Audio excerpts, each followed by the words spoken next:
Hi, today I will recap a 1983 crime drama movie classic, Scarface. Welcome to Recap Relay. Spoiler warnings ahead. Grab some popcorn, get comfortable, and enjoy. The movie starts with Tony Montana, a Cuban man who wants to immigrate to the United States and is searching for the American dream. He is interrogated by some INS officials. After asking multiple questions, they spot a tattoo of a black heart with a pitchfork going through it, a well-known tattoo seen on Hitman. Tony is sent to a detention camp with other Cubans. On the way there, Tony encounters his old friend, Manny.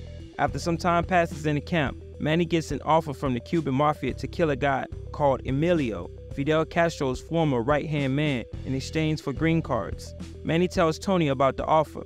Tony agrees and kills Emilio during a riot in the camp. After getting their green cards, Tony and Manny work as dishwashers in a taco shop. Later on, Omar Suarez stops by and offers them the job of unloading marijuana from a boat for $500, which is way too cheap for Tony, so he refuses and asks for $1,000. Omar comes up with another job, purchases some cocaine from Colombians for which Tony and Manny will receive $5,000. Tony agrees. Tony, Manny, Angel, and Chi-Chi then head to the location to buy the cocaine. Tony tells Angel to come with him and the rest to stay in the car. He also tells them that if they are not back in 10 minutes, something has gone wrong. Angel and Tony meet Hector and they enter his apartment. Tony tries to negotiate with Hector, but Hector keeps stalling. Tony refuses to give him the money, so Hector decides to hold Tony and Angel hostage. Hector keeps asking about the money, but Tony still refuses to tell him. Hector then kills Angel with a chainsaw in the bathroom. For Tony not being back within 10 minutes, Manny and Chi-Chi move to check out the apartment. A fight occurs and Manny gets shot in the shoulder. When Hector tries to escape, Tony chases him to the street and shoots him in the head. Finally, Tony takes the cocaine and they drive away. The following night, Tony and Manny meet up with Frank Lopez. Tony hands him the cocaine. Impressed, Frank hires Tony and Manny and takes them in. Tony also meets Frank Lopez's beautiful lady, Elvira Hancock. That evening, Frank takes them to a nightclub, the Babylon Club, a place Frank frequently visits. Even though Frank warns Tony against the excesses of the rich lifestyle, Tony is seduced by it anyway. This is where Tony's rise to power begins. If you enjoyed the video thus far and are receiving value from it, be sure to smash that like button, as this helps my video reach a larger audience. Now let's get back to the movie. A few months later, Tony is promoted to be Frank's lieutenant along with Manny. Tony grows more attracted to Elvira. Elvira notices it and dismisses him as a low-life gangster, even though she enjoys the attention Tony gives her. Trying to fix his relationship with his family, Tony visits them.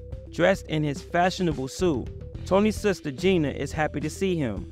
His mother, however, is not happy at all. Tony gives Gina a beautiful necklace and $1,000. "Who did you kill, Antonio?" says Tony's mother after seeing the money. She throws the money at him because to her, his money stinks. Tony walks out to his car. Gina tells him she does not care what her mother thinks. Tony secretly gives her the money and tells her to get back into the house. Because of Manny being a ladies' man, Tony warns him not to approach his sister when Manny is showing interest in Gina. A few months later, Tony is sent to Bolivia with Omar to purchase cocaine from the drug lord Alejandro Sosa. Omar is supposed to do the talking. However, due to Omar's poor negotiating skills, Tony jumps in and saves the deal by offering a new deal, which is really expensive. Omar urges Tony to stop. Sosa seems to be on Omar's side and ends the deal. Omar is then being sent on a helicopter to go home and discuss a new deal with Frank. Sosa tells Tony to stay with him. Moments later, Sosa hands Tony binoculars to see a beat-up Omar hanging from the helicopter. It turns out Omar was an informant for the police. Sosa doesn't tolerate rats like Omar and warns Tony against betraying him. Tony assures him that he's honest and never betrayed anyone.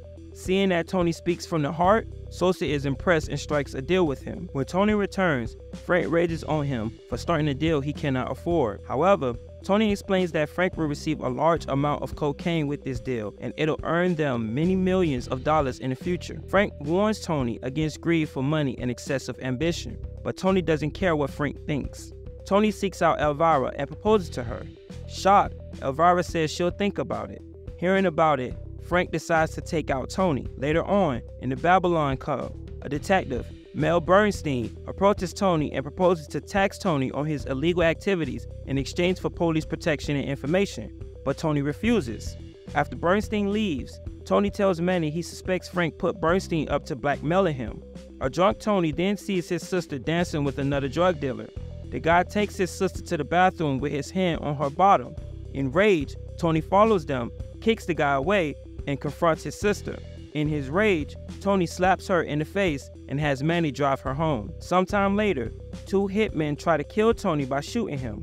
Tony survives and kills the 2 hitmen. Suspecting Frank of setting up the hit, Tony goes with Manny to confront Frank at his office with pistols in their hands. The detective, Bernstein, is there too. Frank admits he was the one behind the hit and begs Tony for his life, offering him money in Elvira. Frank also kneels before Tony and kisses his feet. Then Manny kills Frank. Bernstein, fearing for his life, offers Tony the chance to become his ally. Tony refuses and kills him as well.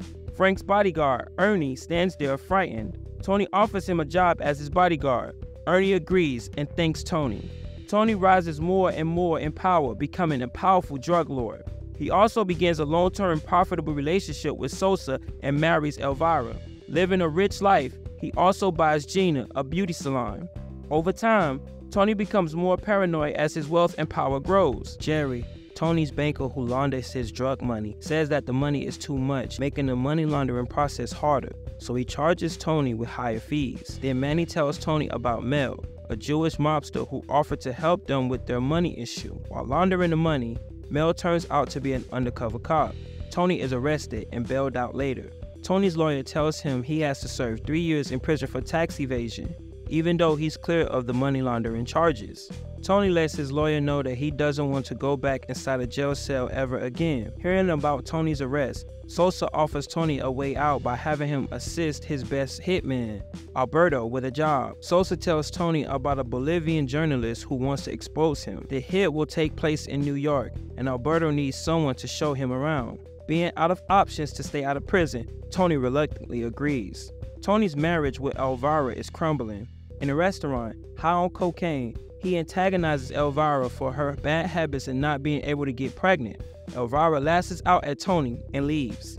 Tony delivers a speech about how the existence of bad guys like him is necessary for society.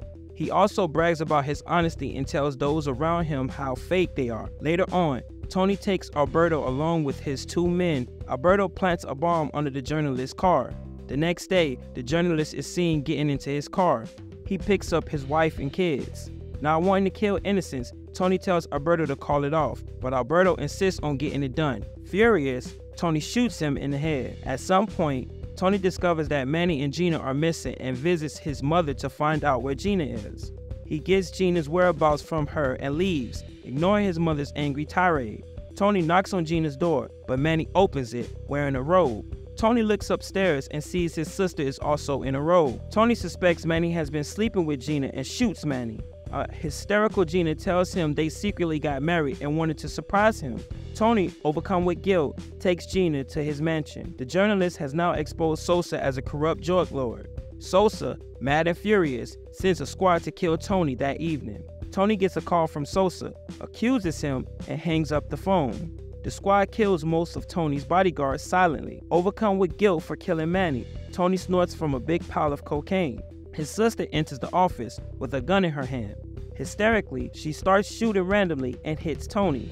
However, an assassin emerges and shoots Gina. Tony throws the assassin from the balcony into a pool outside and shoots him. Robbed of the element of surprise, the hitmen attack the mansion in big numbers. Tony kneels by Gina's body, asking for forgiveness. However, hearing the gunshots and seeing Chi-Chi get shot from the security camera on his door, Tony takes his M16 with the grenade launcher attached to it. The hitmen are walking upstairs and prepare to storm Tony's office. Overcome by rage, Tony shouts, "Say hello to my little friend," and fires a grenade. A legendary battle ensues. Tony fights the hitmen, killing many of them. He gets shot in the process. Ignoring his gunshot wounds, Tony keeps fighting and fighting. His once shiny mansion is now becoming a war zone. Little does Tony know, a hitman is sneaking up behind him with a shotgun. The hitmen downstairs retaliate and all shoot at Tony at the same time, disarming him. However, Tony is still standing, bleeding massively. Suddenly, the shooting stops. Tony yells at the hitman and calls them out until he gets shot from behind. Tony falls into the pool, dead. The movie ends with the hitman watching Tony floating lifelessly in his pool. At the top of the pool are the words, "The world is yours." What did you think about this movie? Let me know in the comments down below. If you like this recap and want more, make sure to hit that subscribe button and click on the video you see on your screen. And I'll see you in the next video.